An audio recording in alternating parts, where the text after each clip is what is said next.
저 이 족같은 새끼.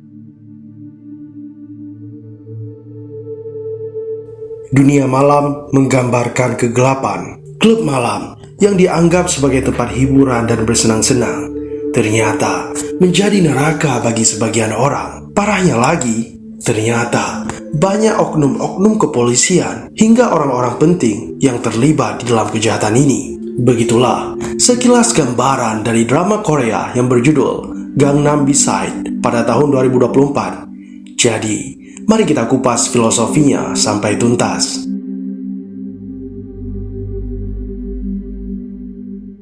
Gangnam Style adalah drama Korea yang menggambarkan kejahatan dunia malam. Disutradarai oleh Park Nuri dengan Joo Eun-gyu dan dibintangi oleh Joo Woo-jin, Ji Chang-wook, Ha Yeon-kyo, dan Kim Hyung-seo. Drama ini seperti memberikan gambaran tentang sisi gelap dunia malam yang berhubungan dengan perdagangan manusia hingga bahkan penggunaan barang haram seperti narkoboy. Semuanya dikendalikan oleh manusia-manusia yang sebenarnya terkadang memiliki citra yang baik di masyarakat, seperti seorang artis misalnya.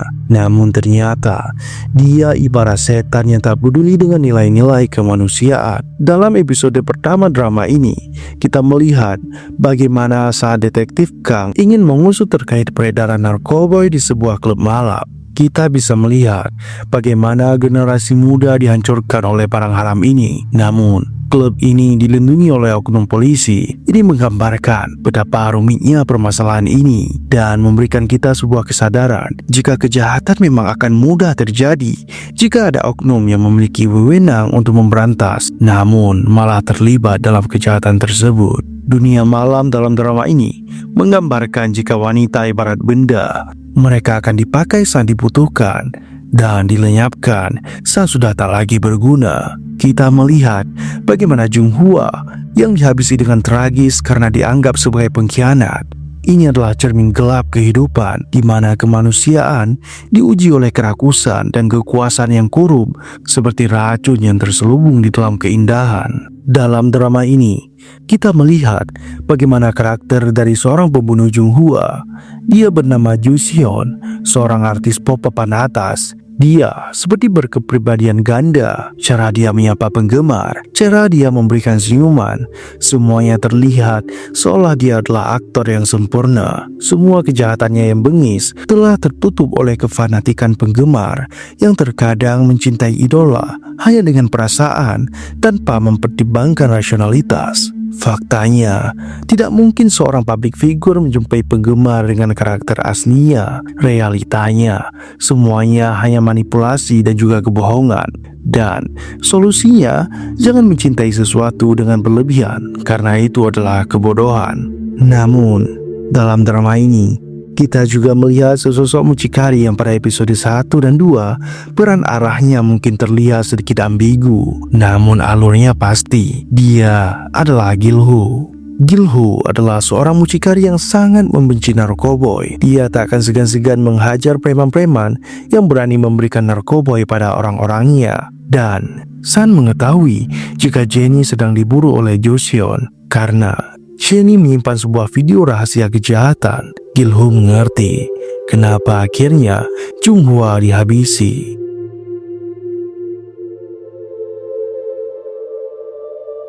Kalau kita melihat karakter Jenny, dia adalah wanita yang mungkin dipandang rendah. Hal ini didasari karena faktor finansial. Hidupnya yang susah membuatnya memilih jalan gelap.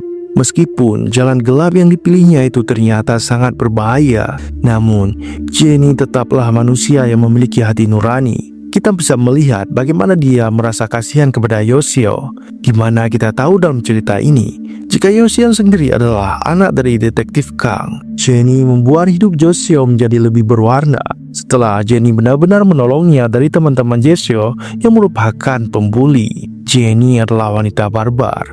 Sampai ketika mendekati akhir dari karakter Jenny dalam drama ini, kita disajikan dengan bagaimana Jenny menyelamatkan Yoseo yang hampir terlibat dengan dunia malam dengan cara mengorbankan dirinya sendiri. Namun, dia juga merasakan cinta. Seorang pria yang selalu melindunginya selama ini, dia adalah Gil-ho. Namun, kejamnya dunia malam ini, dan Jenny menyadari jika banyak wanita dalam dunia malam ini yang hanya dijadikan sebagai tikus percobaan narkoboy yang semuanya bertujuan untuk melengkapi hasrat penguasa yang haus akan uang. Hal itulah yang mungkin melatar belakangi Jenny ingin mengungkapkan kasus ini. Di sini kita juga tahu, sebagai wanita yang tidak dihargai, di akhir hidupnya Jenny berkata, "Aku akan menentukan takdir kematianku sendiri." Sebelum akhirnya, Jenny memilih melompat dari ketinggian.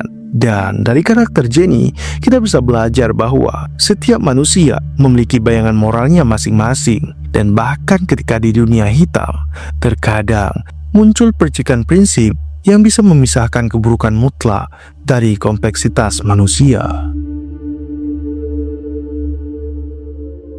Sementara karakter Gil-ho, kita melihat bagaimana dia sebagai seorang mucikari menghadapi hidup yang keras. Dia mencintai Jenny, namun dia hanya membuktikannya dari cara dia melindunginya. Gil-ho adalah pria yang tak banyak basa-basi, namun di balik kerasnya hidup, hal terburuk dalam hidupnya adalah mengetahui jika Jenny telah pergi selamanya. Kesedihan berubah menjadi amarah dan dendam bagaikan kobaran api yang tak terhentikan. Kehilangan merubahnya menjadi monster dan menghabisi semua yang terlibat dalam kasus Jenny. Dalam sebuah momen saat detektif Kang kehilangan anaknya, Gil-ho mengatakan, "Setidaknya kau tahu bagaimana rasanya kehilangan." Kata-kata tersebut mewakili bagaimana sebenarnya perasaan luka yang Gil-ho rasakan, yang sebenarnya tak bisa dijelaskan. Kehilangan orang tersayang dalam hidupnya, ya, itu benar-benar menyakitkan.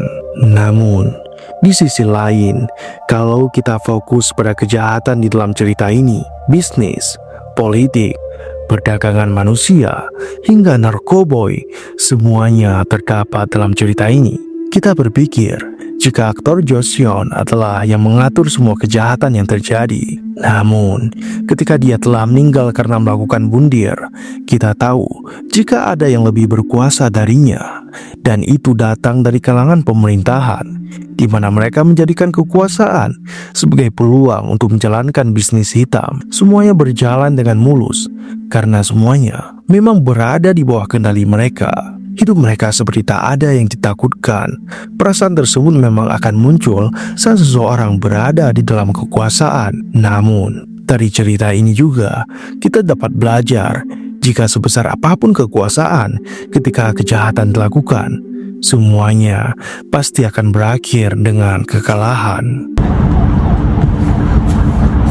Teman-teman, kejahatan sebenarnya kecil. Namun, yang membuat kejahatan menjadi besar adalah ketika mereka yang memiliki kekuasaan, yang seharusnya berpihak pada kebaikan, namun menjadi pelindung kejahatan. Sehingga hal ini membuat sedikit ambigu. Mereka mencoba memainkan dua peran, mencoba mengontrol antara kebaikan dan juga keburukan. Padahal, tanpa mereka sadar, mereka sedang menuju ke lembah kehancuran.